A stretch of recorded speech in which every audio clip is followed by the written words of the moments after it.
Michael Douglas, born into Hollywood's golden dynasty, refused to remain forever in the shadow of his legendary father. With unwavering determination, he built a legacy of his own. His performances shaped cinema, his characters carried a ferocity audiences could not ignore, and his name echoed across theaters until the Academy itself called him to the stage, crowning his triumph with an Oscar. Catherine Zeta-Jones, a spirited girl from the windswept coast of Wales, began her ascent with quiet defiance. From modest beginnings, she pushed her way onto London's stages, then Broadway, before finally conquering Hollywood. No one handed her success. She seized it with relentless talent, fierce beauty, and unshakable will, until one night she, too, held an Oscar in her hands, her radiant smile concealing the sacrifices beneath. When Michael and Catherine's paths finally crossed, the world celebrated them as a storybook pairing. Power and beauty intertwined like myth. Yet behind the ovations, shadows lingered. Illness, silence, and unseen wounds crept into their home, threatening the love that seemed unbreakable. Now, at 80, Michael has spoken candidly for the first time about the truth of their marriage. Before we begin, if their journey has ever touched you, consider leaving a like, your tribute to two lives that endured storms few could imagine. Michael's journey began long before fame. Born September 25, 1944, to Kirk Douglas, already climbing Hollywood's heights, and Diana Dill, an actress from Bermuda, Michael appeared destined for greatness. But when his parents' marriage fractured in 1951, the boy was only 7, and the glamour of the Douglas name meant little against the pain of an absent father. Birthdays passed with an empty chair, holidays with phone calls instead of presents. Living mostly with his mother, Michael found stability when Diana remarried. His stepfather, William Darrad, offered him the gentle consistency his biological father often could not. Still, the name Douglas weighed heavily. At elite schools like Allen Stevenson and Eaglebrook, he was Kirk's son before he was ever Michael. Weekends on film sets dazzled with lights and laughter, yet only deepened the ache of distance. Years later, Michael would admit he longed not to resent his father, but to step outside his shadow, to be seen for who he truly was. From his Bermudian heritage came discipline, punctuality, hard work, silence when words weren't enough. From his father's world came ambition and the intoxicating noise of fame. Michael turned heartbreak into fuel, perfect grades, rehearsed scripts, and relentless focus. What might have broken another child became his forge. By the early 1960s, when college approached, Michael was no longer trying to escape his father's name, but to redefine it, using the fractures of his youth as armor. Catherine's beginnings were worlds apart. Born September 25, 1969, in Swansea, Wales, to a baker and a seamstress, she grew up in modest surroundings. As a child, she nearly lost her life to a viral infection that led to an emergency tracheotomy. The scar beneath her chin became a permanent reminder of survival and of the fragility of life. Children mocked her, but rather than break, Catherine grew stronger. If the world saw only a scar, she would force it to see her talent. Her parents, deeply grateful for her recovery, invested a family lottery win into her future: dance, singing, and theater lessons. Catherine's voice carried across church halls at age 4, and by 11 she was captivating audiences as Annie. At 13, she dazzled the West End in Bugsy Malone. Applause became her refuge, but it came at the cost of discipline and sacrifice. At 15, she left school to tour with the Pajama Game, embracing uncertainty over normal youth. Catherine later described the stage as her sanctuary, where fear became strength and fragility transformed into force. Each ovation was proof that beauty wasn't bestowed, it was earned. If Michael's childhood was haunted by absence, Catherine's was defined by survival. Both were hardened by storms that would later bind them together in resilience, while Catherine carried a scar that testified to life borrowed. Michael bore a name heavy with expectation. At the University of California, Santa Barbara, in the mid-1960s, he pursued drama, yet Kirk Douglas's ghost lingered in every room. His father once told him bluntly that acting wasn't his strength, a wound Michael carried for years. But, instead of collapsing, he turned it into fire. In 1969, at 25, Michael made his film debut in Hail, Hero. The movie was modest, but it earned him a Golden Globe nomination for Most Promising Newcomer.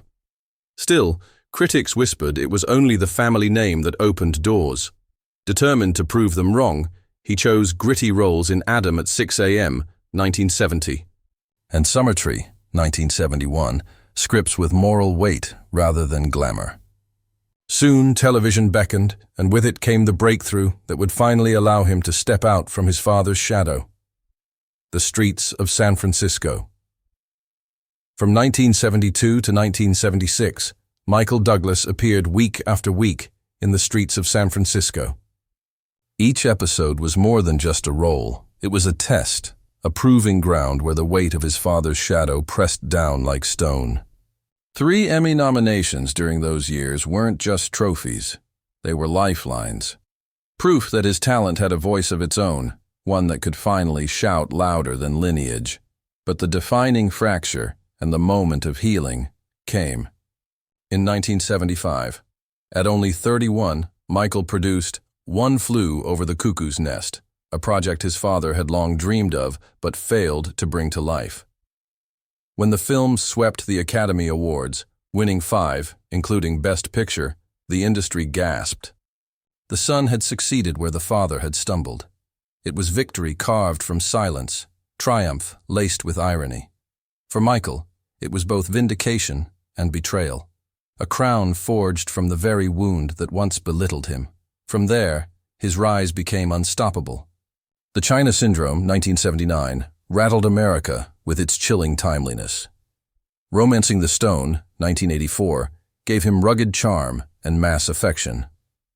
Fatal Attraction, 1987, set off a cultural firestorm, and that same year, Wall Street crowned him with an Oscar for Best Actor at age 43. Gordon Gekko, ruthless, magnetic, unforgettable, became an icon of greed, sealing Michael's place in film history. Yet every ovation carried a shadow. Each applause echoed against memories of birthdays missed and judgments unspoken.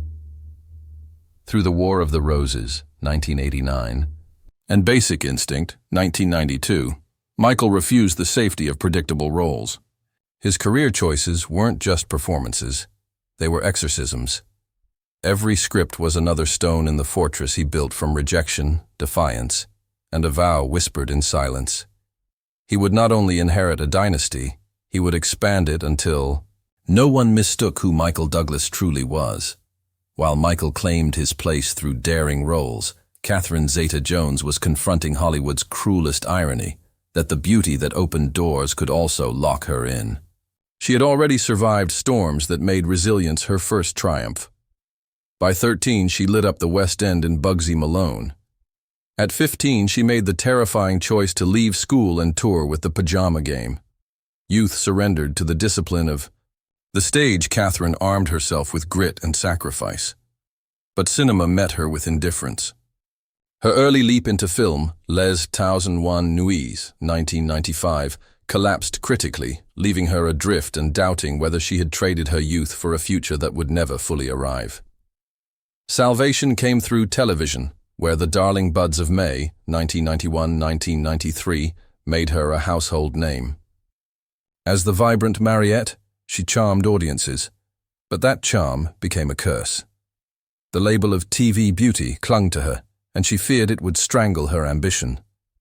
"I worried they'd never let me out of the box they built for me," she admitted years later.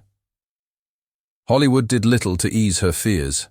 Roles in Christopher Columbus, The Discovery, 1992, Splitting Heirs, 1993, and The Phantom, 1996, brought her press for her looks, but little respect for her craft.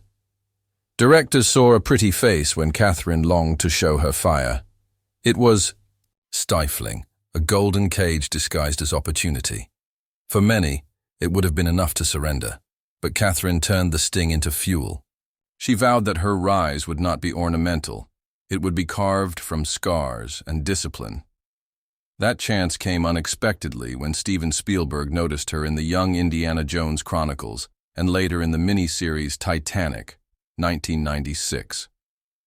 Impressed, he recommended her to director Martin Campbell, who was casting The Mask of Zorro, 1998. The role became her proving ground. Refusing to be a mere decorative star, Catherine trained tirelessly in fencing and horsemanship, enduring bruises, falls, and sprains. On set, she bled and stumbled but kept going, proof she was forged, not fragile.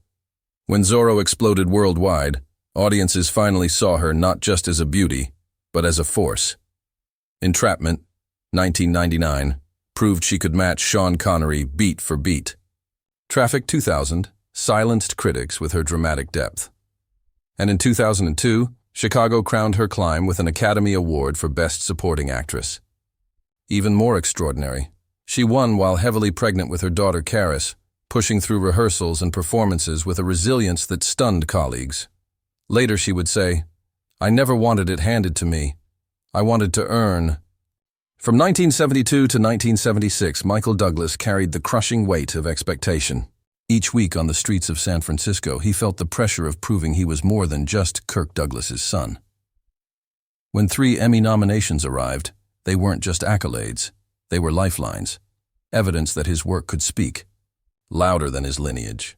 But in 1975, everything shifted. At 31, Michael produced One Flew Over the Cuckoo's Nest, a dream his father had once chased but failed to realize. The film swept the Oscars, winning Best Picture among 5 Academy Awards. It was triumph and tragedy woven together. The son had succeeded where the father had stumbled. For Michael, it was vindication, laced with guilt, a crown forged from wounds that once belittled him. From there, the roles kept coming. The China Syndrome, 1979, struck a chord of terror in a nation. Romancing the Stone, 1984, revealed his charm to mainstream audiences. Fatal Attraction, 1987, became a cultural firestorm, and Wall Street that same year crowned him with the Best Actor Oscar. Gordon Gekko, ruthless, magnetic, unforgettable, sealed Michael's place in cinematic history. Yet every standing ovation carried a shadow, a reminder of the years when applause was absent and judgment was deafening. He refused to play it safe. War of the Roses, 1989. Basic Instinct, 1992.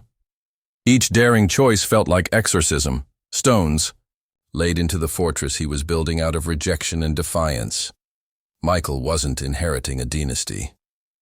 He was rewriting it, expanding it, making the world finally see him for who he truly was. While Michael was carving his legend, Catherine Zeta-Jones was fighting Hollywood's cruelest paradox, that the beauty that opened doors also locked her inside a box. By 13, she was dazzling audiences in Bugsy Malone on London's West End. At 15, she abandoned the safety of school for a grueling stage tour of the pajama game, arming herself with discipline that would later become her armor. But cinema didn't welcome her kindly. Her first big film, 101 Nights, 1995, bombed. She returned to England bruised, salvaging her career on television with The Darling Buds of May, 1991-93. Audiences adored her as Mariette, but the label of TV beauty became a curse. Hollywood reinforced the stereotype, casting her in forgettable roles like Christopher Columbus, The Discovery, 1992, Splitting Heirs, 1993, and The Phantom, 1996. She was admired for her looks, dismissed for her talent. Yet Catherine refused surrender. Spielberg spotted her potential in the Young Indiana Jones Chronicles and later recommended her for The Mask of Zorro, 1998. It was her battlefield. She trained relentlessly, performed her own stunts, and earned every bruise. No longer a decoration, she became a force. The film exploded, and Catherine proved herself unbreakable. With Entrapment, 1999, she showed sharpness beside Sean Connery. With Traffic, 2000, she revealed dramatic weight.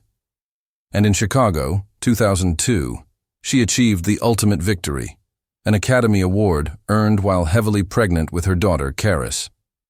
She would later confess, "I never wanted success handed to me. I wanted to bleed for it." And bleed she did. Catherine didn't inherit her place, she seized it. But as Catherine's career soared, Michael's private life was unraveling. In 1977, he married Diandra Luca, a 19-year-old from Privilege. Their son Cameron was born a year later, and for a moment it seemed Michael might escape his father's legacy of distance. Yet fame consumed him. By the early 80s, professional triumph collided with personal collapse. A skiing accident in 1980 rattled him, but his marriage was already hollow, defined not by passion, but by silence. For Cameron, the cost was devastating.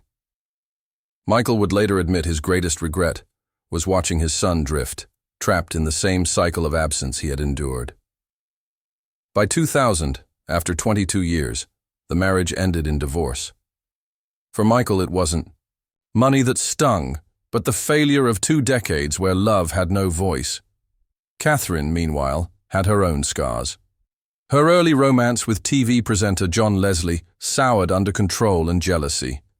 Her later engagement to actor Angus MacFadyen collapsed before vows could be spoken. Tabloids devoured her heartbreak, portraying her as prey rather than an actress of substance.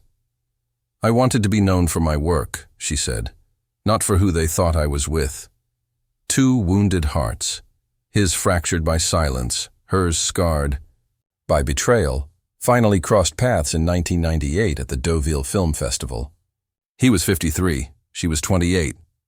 They shared the same birthday, September 25th, and Michael, with audacious boldness, told her, "You're going to be the mother of my children." Catherine, wary of grand promises, kept her distance. But when Michael followed, with a handwritten apology, humility broke through her defenses. Long phone calls turned into confessions, and by New Year's Eve 1999, under blankets in Aspen, he proposed with a vintage diamond ring. Their wedding in 2000 was extravagant, yet shadowed by tabloid intrusion. Still, what mattered was not the spectacle, but the sincerity. Together they built a family, choosing to retreat to Bermuda for peace, raising Dylan and Karis away from flashbulbs. Michael reinvented himself with Behind the Candelabra and the Kaminsky Method. Catherine shone again in Chicago, and decades later in Netflix's Wednesday, but their union faced storms. Cameron's prison years, Michael's throat cancer, Catherine's struggles with bipolar disorder. A candid remark about his illness twisted by the media into scandal. By 2013, they announced a separation. Yet unlike most Hollywood couples, they reconciled, choosing humility, therapy, and forgiveness. Today, with homes in New York, Bermuda, and Spain, they no longer chase applause. Michael calls this his season of gratitude. Catherine calls it her third act. Their children are grown, their careers still alive, but their greatest triumph is quieter: survival. Their story isn't about perfection.